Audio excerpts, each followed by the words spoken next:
Desde una antigua ciudad romana hasta los más peligrosos circuitos de carreras, Enzo Ferrari convertiría su nombre en sinónimo de los coches más rápidos del mundo. Desarrolló un coche con una presencia, un color, como decía Ferrari. Irónicamente, los turismos que llevaban su nombre no significaban nada para él. Eran simplemente un medio de financiar su obsesión por las carreras y los triunfos. Lo ganaba prácticamente todo. El campeón siempre era Ferrari. Se creaba una imagen mundial al mismo tiempo que se sucedían los dramas en su vida personal.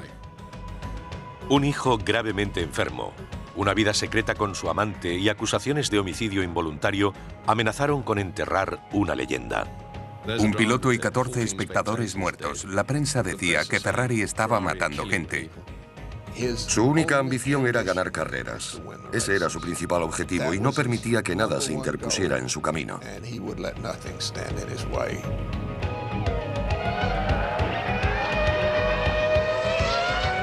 Enzo Ferrari.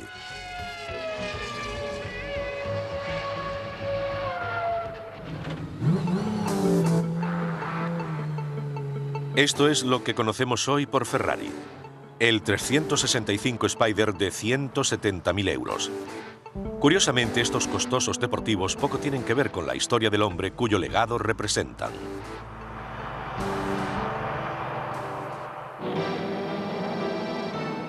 Comenzaba el siglo XX. La aparición del automóvil había originado una fiebre por las carreras en toda Europa y Norteamérica. Los vehículos surcaban polvorientas carreteras de gravilla, recorriendo como mucho 230 kilómetros a velocidades que raramente superaban los 80 kilómetros por hora. En este mundo nació Enzo Ferrari el 18 de febrero de 1898. La residencia familiar estaba en el Valle del Po, en el norte de Italia. Una tierra salpicada de granjas centenarias y viñedos, famosa por su vino lambrusco y el vinagre balsámico. El padre de Enzo, Alfredo Ferrari, tenía una empresa de estructuras metálicas. Su madre, Adalgisa, era la típica ama de casa italiana que adoraba a Enzo y a su hermano Dino, 2 años mayor.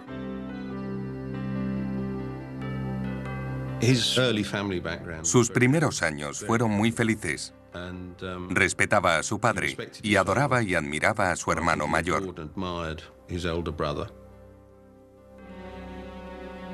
El hogar y la empresa de los Ferrari estaba a las afueras de Módena, antigua ciudad romana.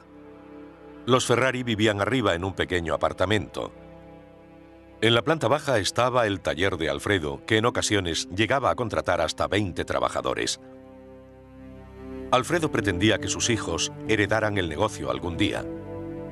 Pero el joven Enzo no estaba por la labor. Le apetecía más ser periodista o incluso cantante de ópera. En 1908, cuando Enzo tenía 10 años, su padre llevó a sus 2 hijos a su primera carrera de coches. Enzo Ferrari descubrió el mundo de los automóviles y la velocidad. Vio al gran Felice Nazzaro, el ganador del Gran Premio de 1907, conduciendo un Fiat. Vio a Vincenzo Lancia con su Fiat. Quedó extasiado. Para él, aquello era la personificación de la valentía, la vida para un hombre de verdad. Alfredo Ferrari tenía otros planes para sus hijos. Los envió a una escuela de ingeniería mecánica con vistas al futuro de la empresa familiar. Su hermano Dino aceptó su destino. Pero a Enzo, un soñador, no le interesaban los estudios y lo suspendió todo. Era un joven con mucha personalidad. Siempre estaba soñando con ser piloto de carreras y fascinado por los trabajos y los deportes de riesgo. En el verano de 1914, cuando Enzo tenía 16 años, Italia entró en la Primera Guerra Mundial. Al año siguiente, su hermano Dino se alistó en el ejército italiano. Fue enviado al frente como conductor de ambulancias. En 1916, el padre de Enzo murió de neumonía. Sin Alfredo, el próspero negocio se vino abajo. Llegaron noticias del frente de la muerte de Dino de fiebres tifoideas. A los pocos meses, la predecible vida de Enzo Ferrari parecía perder el control. Saltó de un trabajo a otro durante más de un año. En 1917 fue reclutado por el ejército. Se presentó a sus superiores como un hábil mecánico. Poco impresionados por sus aptitudes, le destinaron a herrar mulas. Provenía de un ambiente humilde y no le tomaron en serio. No tenía privilegios, títulos ni contactos familiares que le permitieran ser otra cosa que un simple soldado. Enzo contrajo pleuresía, una enfermedad a menudo mortal en la época.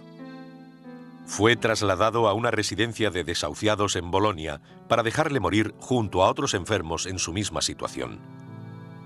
Por suerte o por valor, logró sobrevivir. Licenciado en 1918 con 20 años, Ferrari era un joven roto física, mental y emocionalmente. La guerra terminó al año siguiente, pero Italia estaba en crisis. Benito Mussolini y sus camisas negras fascistas tomaron el poder en medio del caos y la desilusión. Enzo Ferrari parecía poco interesado en la política de su país. Su única preocupación era recuperar las fuerzas perdidas durante la enfermedad y continuar de alguna forma con su vida. Consiguió una carta de recomendación del coronel de su regimiento.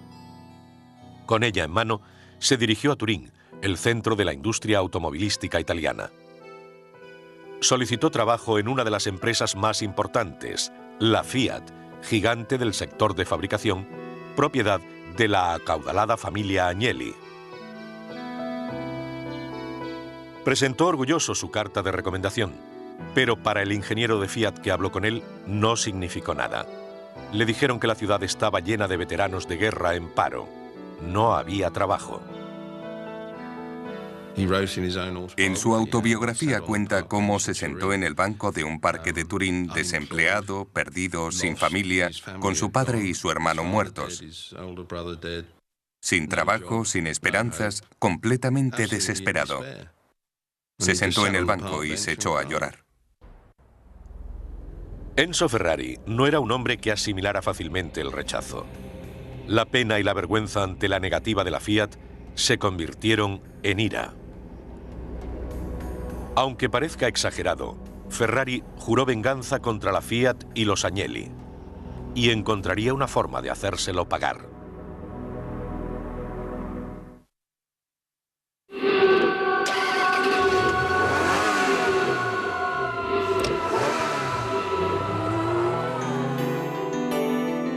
Al final de la guerra, Enzo reapareció en Turín dispuesto a transformarse en piloto de carreras, quizá incluso en una estrella.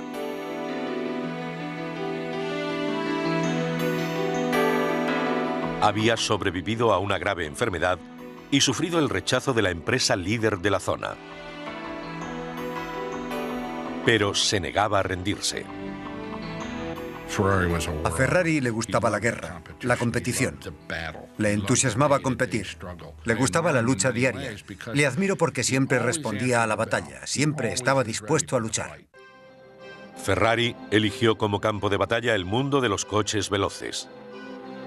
Hasta ese momento, los usados para las carreras eran turismos modificados. La nueva tecnología aplicada en aviones, tanques y camiones durante la guerra estaba siendo probada en coches especialmente diseñados para carreras.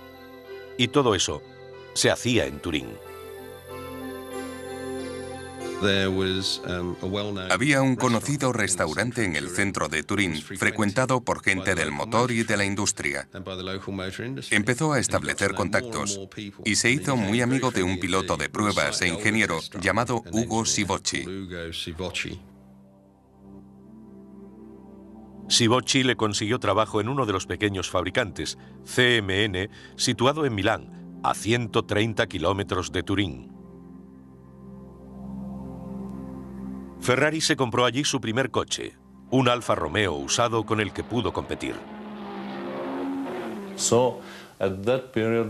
Fue una decisión difícil, pero le gustaban tanto los coches de carreras que optó por él. Probablemente fue la decisión de su vida. Fue el punto de partida de toda su carrera. Tras ver a Sibocci y Ferrari en varias carreras locales, el director del equipo Alfa Romeo les dio la oportunidad de competir con sus coches. Corrió en muchas pruebas de 1920 a 1924, pero eran carreras pequeñas, subidas a colinas, rallies y pequeños circuitos. Nunca logró obtener el reconocimiento que quería y con el que soñaba. Ferrari necesitaba encontrar otras formas de aumentar sus ingresos y su prestigio. Convenció a Alfa Romeo de que le contratara como comercial, vendiendo sus coches a clientes privados y entregándoselos personalmente. Durante esa época conoció a Laura Domenica Gorella, una misteriosa mujer de 21 años que rondaba por los cafés y restaurantes frecuentados por gente del mundo de las carreras. Se convirtió en una especie de eminencia en la historia de Ferrari. Algunos dicen que pertenecía a una acaudalada familia y otros todo lo contrario. Es decir, que era una joven que trabajaba la calle en Turín. La vida de Laura antes de Enzo es un misterio. Se sabe que ella y Ferrari recorrieron los circuitos de carreras como pareja y puede que incluso vivieran juntos varios años. En 1923 se casaron en una íntima ceremonia católica.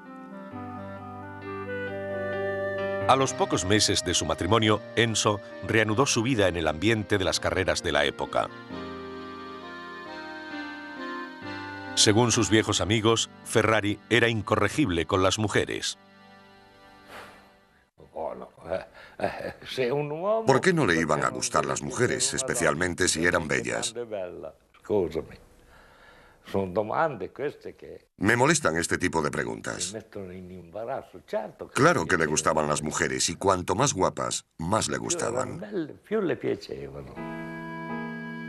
Enzo y Laura se llevaron mal desde el principio y sus vidas se complicaron aún más cuando la madre de Enzo se fue a vivir con ellos. Adalgisa y Laura se despreciaban mutuamente. Las dos mujeres se peleaban abiertamente con Enzo en medio haciendo de árbitro. Yo vi a la señora Ferrari en cierta ocasión. Era una mujer pequeña, pero fornida. Recuerdo que cuando llamaba a su hijo era la única mujer capaz de hacerle acudir. Enzo escapaba del infierno de su casa volcándose en el trabajo.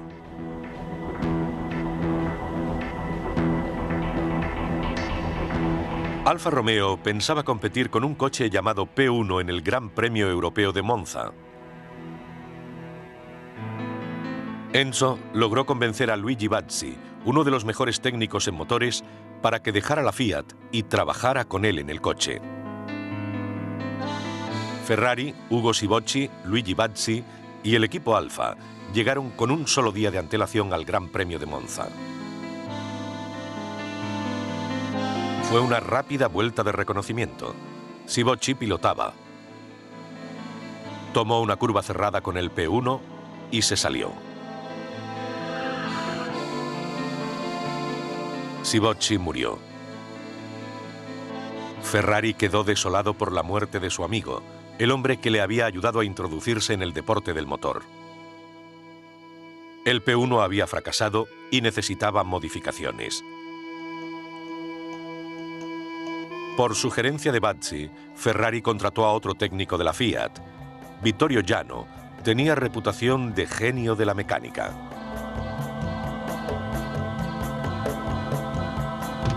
Jano, Bazzi y Ferrari se dispusieron a rediseñar el P1. Ferrari no era ingeniero ni diseñador de coches, ni siquiera se sentía especialmente atraído por la mecánica. A los pocos meses y bajo la implacable presión de Ferrari, Giano y Bazzi rediseñaron el Alfa Romeo P1 y lo llamaron P2. En una competición en Cremona, y con el famoso Antonio Ascari al volante, el P2 alcanzó los 191 kilómetros por hora. Hizo récord de vuelta rápida y ganó la carrera.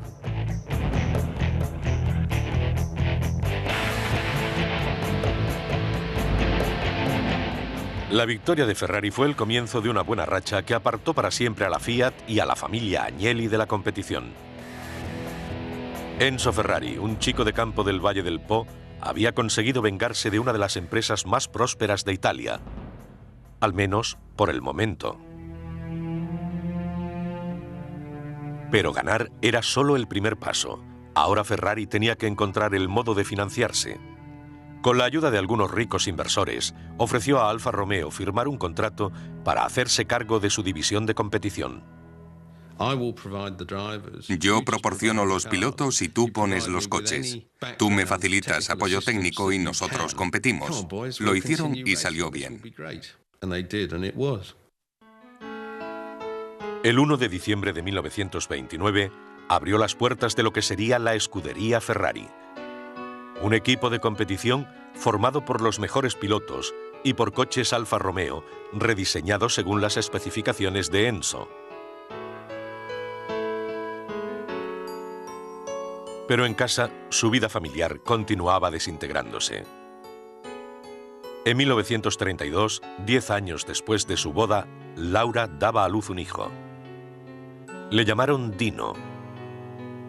Según las memorias de Ferrari, a Dino le diagnosticaron distrofia muscular, una enfermedad que destruiría lentamente su sistema nervioso central. A Ferrari le costó mucho aceptar que Dino cayera enfermo en su infancia, que no fuera un niño sano. En 1939 volvió a estallar la guerra en Europa. Mussolini dominaba Italia con mano férrea. Un nuevo ejecutivo de Alfa Romeo cortó la relación con la escudería de Enzo. Para sobrevivir, Ferrari colaboraría con el Partido Fascista Italiano.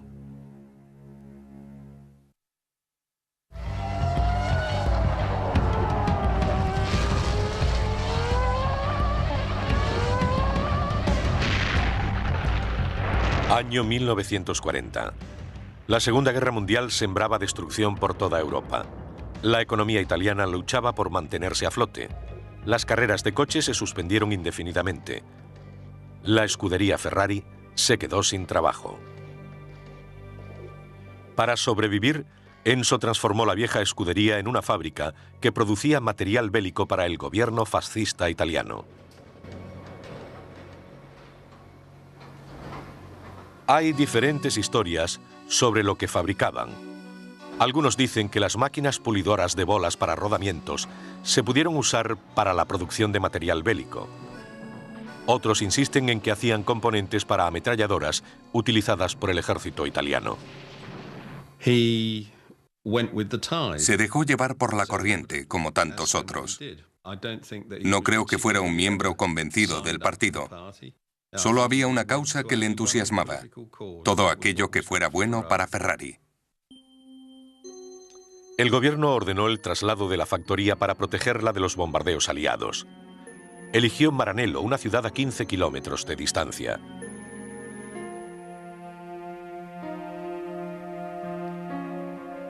En un viaje a Módena, conoció a Lina Lardi.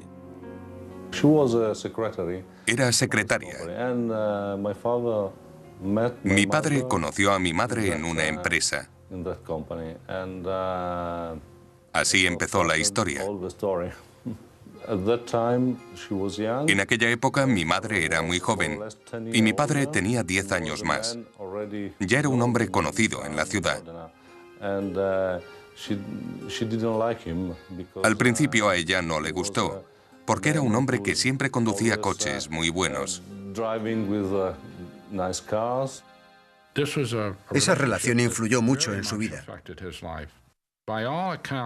Era una mujer adorable, una joven serena, tranquila, que le llevó paz y sosiego a su vida, lejos de la controvertida situación que vivía en su hogar.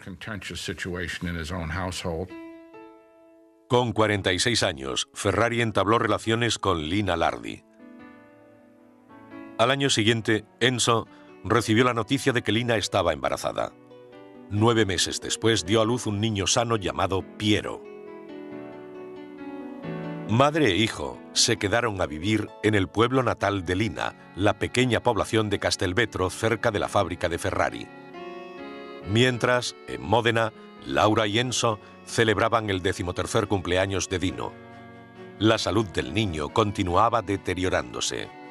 Ferrari hizo todo lo que pudo en las últimas fases de la enfermedad de Dino. Le cambió la dieta y consultó con muchos médicos. Me mandó fuera del país a comprar medicinas para el pobre Dino. Cuando llegué a la frontera, parecía un contrabandista de medicamentos. Llevaba demasiados y los aduaneros me pusieron pegas para dejarme pasar. Cuando les dije que eran para el hijo de Ferrari, me dejaron cruzar. Pero al principio querían confiscármelo todo.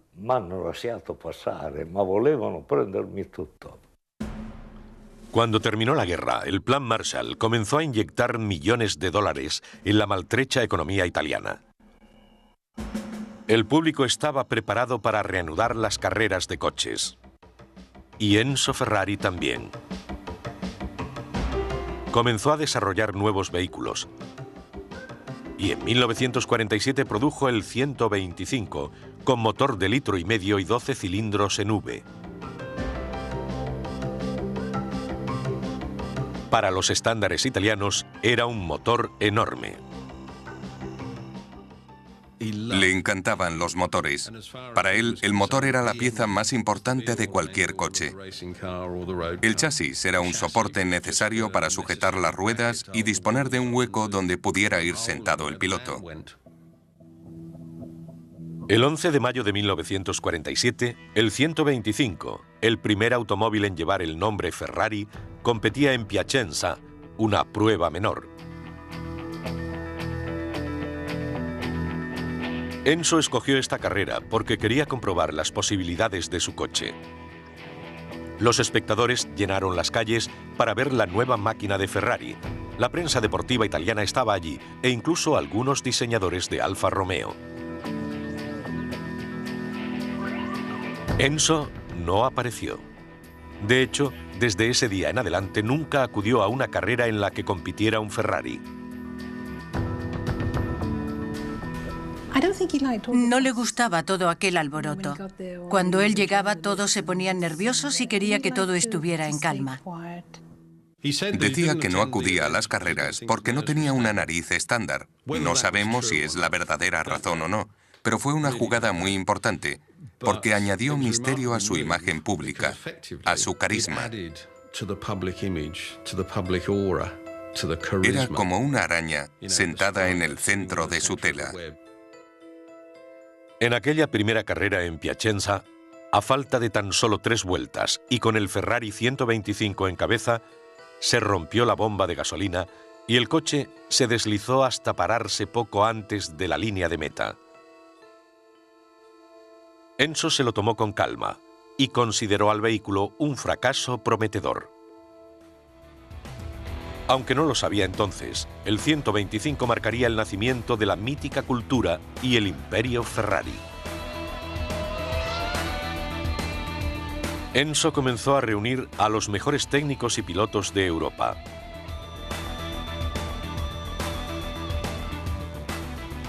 Desarrollaría algunos de los coches más rápidos que el mundo hubiera visto nunca.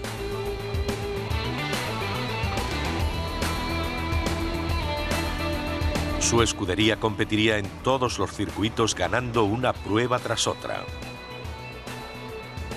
Lo ganaba prácticamente todo. Solo hubo una que no ganó en los años 50. El resto siempre era el mismo resultado: Ferrari. Competir en el circuito internacional costaba hasta $1 millón al año. Ferrari tenía que encontrar un modo de multiplicar su liquidez. A finales de los años 40, un expiloto de la escudería llamado Luigi Chinetti convenció a Enzo para que le cediera los derechos para vender turismos Ferrari en Norteamérica. Irían equipados con chasis y motores adaptados al uso para la carretera. Ferrari no tenía ningún interés por los turismos.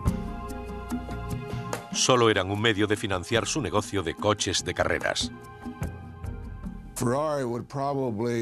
Ferrari se habría conformado con hacer coches de carreras y vivir de eso. Fuera del negocio, Enzo mantenía 2 familias, a solo 30 kilómetros una de otra. Algunas noches cenaba con Laura y Dino en Módena, otras las pasaba con Lina y Piero en Castelvetro. Pasaba mucho tiempo con Lina. Parece ser que adoraba al niño. Llevó esa doble vida durante mucho tiempo. No parecía complicarle demasiado su actividad laboral. Ferrari llevó esta doble vida durante 10 años.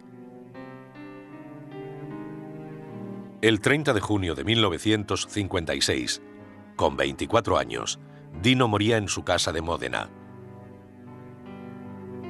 Ferrari intentó controlar sus emociones.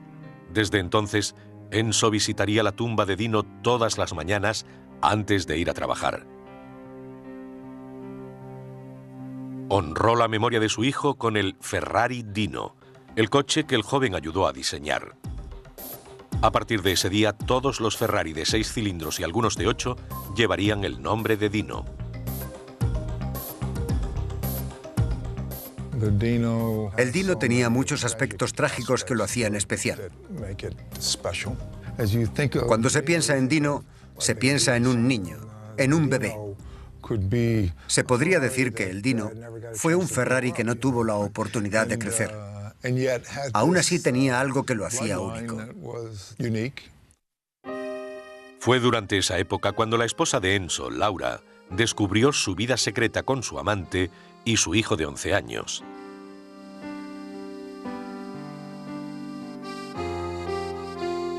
Debió ser muy difícil para él. Pero tuvo que ser mucho peor para Laura, porque perdió el control. Siempre había sido una mujer muy vehemente, según contaban. Pero la ira, el enfado y la rabia se multiplicaron, crecieron. Nadie sabe si el descubrimiento de Laura influyó en algo en su marido, porque nada en su comportamiento traicionó los verdaderos sentimientos de Ferrari. Nunca se sabía cuándo estaba alegre y cuándo triste, cuándo sufría o cuándo no, porque nunca decía nada. Al año de la muerte de Dino, el negocio de las carreras que tanto apasionaba a Ferrari empezaba a verse amenazado lentamente. Habría accidentes mortales en la pista. Sería acusado de homicidio sin premeditación, cargos que amenazaron con enterrar la leyenda.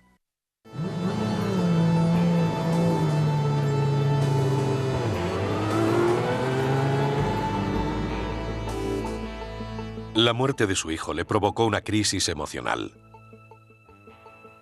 Se volcó en su trabajo en la oficina y la fábrica con un solo propósito: construir coches más rápidos.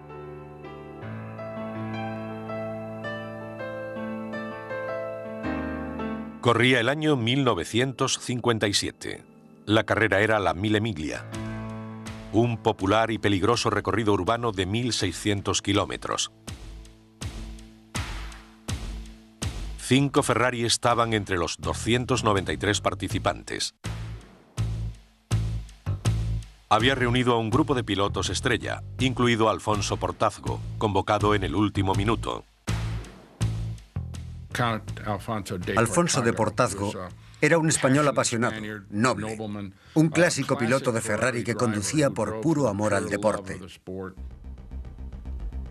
10 millones de espectadores se congregaron en el circuito que se extendía a lo largo de curvas cerradas y estrechas calles. Miles de policías y soldados no eran suficientes para mantener al público alejado del peligro.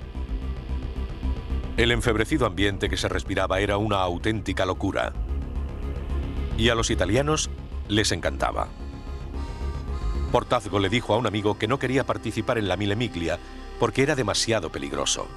Ningún piloto podía conocerse todas las curvas ni las condiciones del recorrido. Pero a las 5:31 de la mañana, Portazgo se incorporó a la traicionera batalla de los 1.600 kilómetros, conduciendo el coche más potente de la escudería, el Ferrari 335 de 4,1 litros. Los testigos dicen que el coche de Portazgo iba a toda velocidad cuando de repente perdió el control. Volcó y fue a parar a una zanja para rebotar y caer sobre la primera fila de espectadores y chocar contra un poste. El impacto lanzó trozos de metal a los espectadores. 5 niños, Portazgo, su copiloto y otros 10 adultos murieron. Decenas resultaron heridos. Los titulares de la prensa italiana exigían el fin de la Mille Miglia.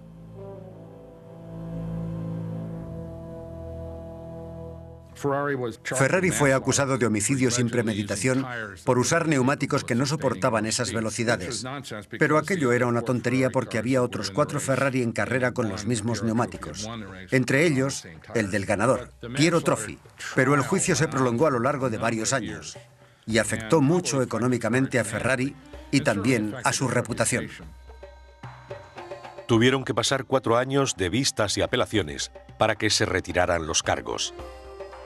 Pero en 1961, durante el Gran Premio de Italia, ocurrió otra tragedia en el circuito.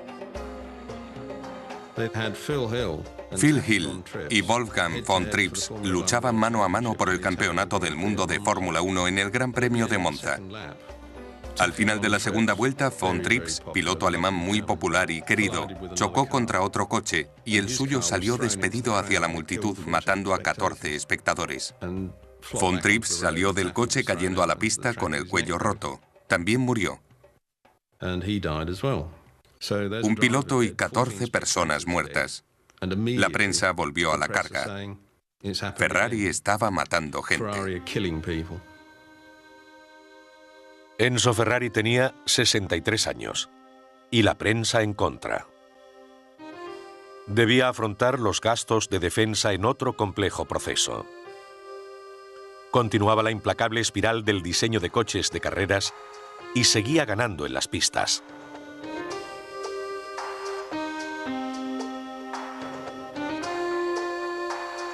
Pero incluso eso estaba a punto de cambiar. La Ford, después de ser rechazada su puja para comprar Ferrari, decidió batirle en los circuitos. En 1964, en el Gran Premio de Monza, el equipo Ford le pisaba los talones. Teníamos 6 Daytona Coupé para Monza, muy superiores a los GTO. Pero el viejo granuja canceló la carrera. Ese año íbamos un par de puntos por detrás. Logramos batirle oficialmente en el 65. No le gustó, pero a mí tampoco me gustaba cuando me ganaba él. Ferrari empezó a perder carreras. Le costaba más de $1 millón anual financiar su negocio. Aunque Luigi Chinetti había hecho de los turismos Ferrari una leyenda en Norteamérica y se vendían a $15.000, en 1967 la empresa estaba al borde de la bancarrota.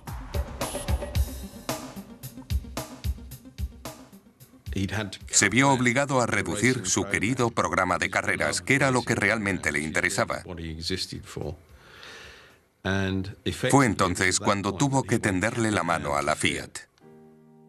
Sin más recursos disponibles, Ferrari solo tenía una opción: acercarse a sus viejos rivales, la familia Agnelli, en busca de ayuda económica. Los Agnelli le pagaron 11 millones de dólares por la empresa. Permitieron que conservara la línea de coches de carreras, mientras la Fiat se encargaba de la fabricación de turismos. Se producirían en serie. Aquello marcó el fin de la era de los Ferrari hechos a mano, que habían circulado por todo el mundo. El acuerdo se anunció oficialmente el 21 de junio de 1969. Era el fin de una era para Ferrari. Al fin podía centrar su atención en la competición. Pero aún tenía asuntos que resolver con su amante y su creciente familia.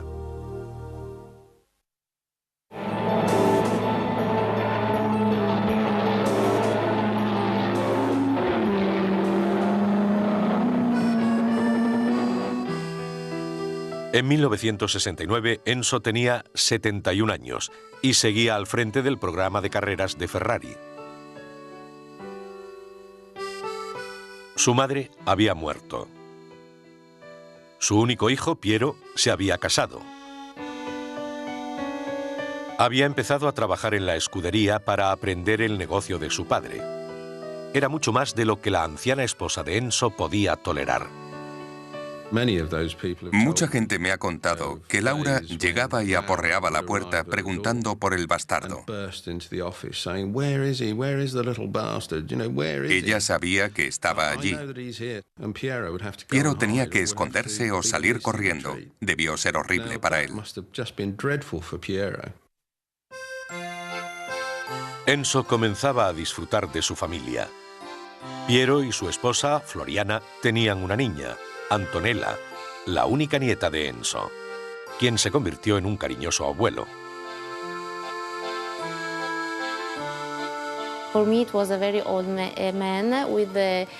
Para mí era un viejecito con el pelo cano y muy alto.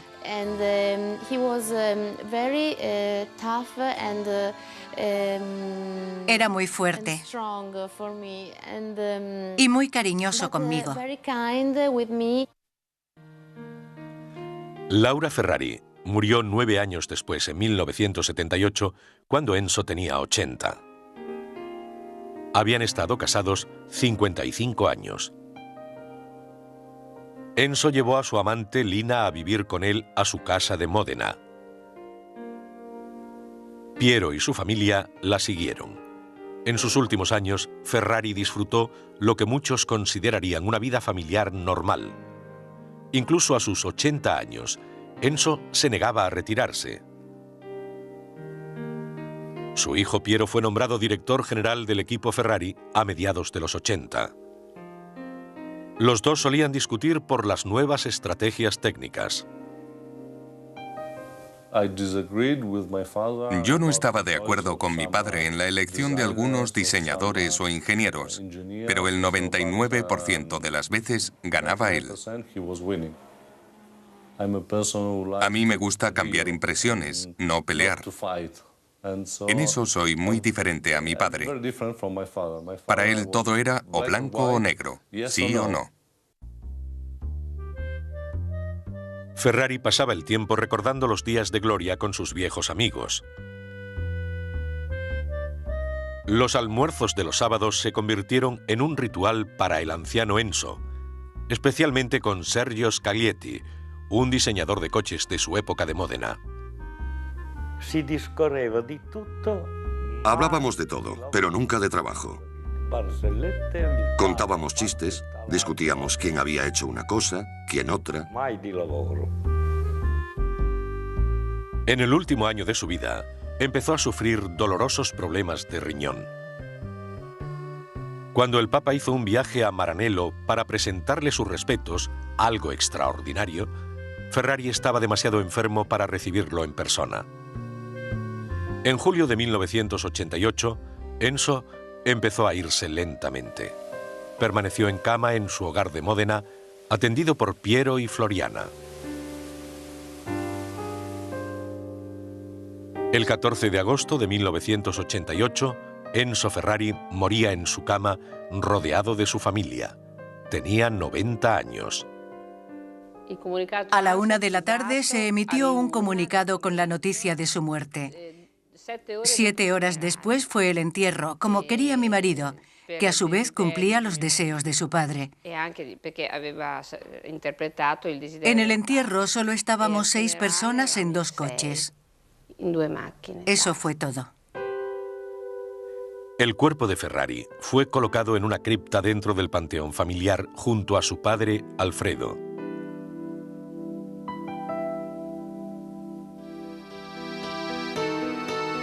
La vida de Enzo Ferrari es la historia de las carreras de coches, al menos durante el siglo XX. Desde sus humildes orígenes en el Valle del Po hasta el imperio que levantó, Enzo Ferrari será recordado como el último gran titán de una industria que ayudó a crear. En sus 40 años de dirección, desde 1947 a 1988, consiguió el podio en más de 5.000 carreras en todo el mundo. 12 años después de la muerte de Enzo, el piloto Michael Schumacher consiguió su 4º título mundial en un Ferrari. Una carrera prácticamente imparable hasta el día de hoy. Ahora los deportivos que Ferrari desdeñó se venden a $500,000. Recordaremos a mi padre por ser una persona fuerte en su trabajo. Siempre tenía nuevos retos. Siempre hacía algo nuevo cada año. Cada coche nuevo era un desafío. Pasará a la historia como el hombre con mayúsculas. Fue la persona que más influyó en el mundo de la Fórmula 1.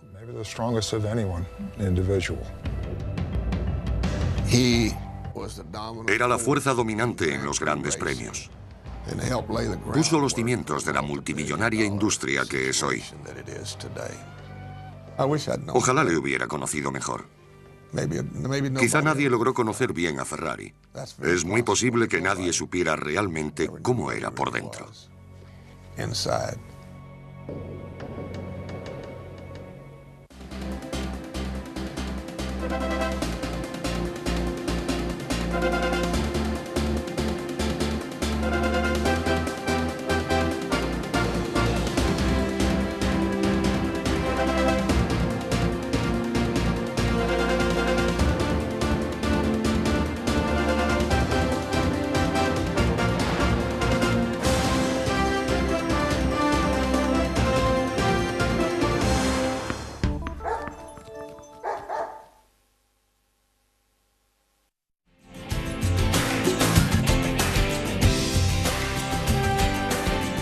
Canal de Historia.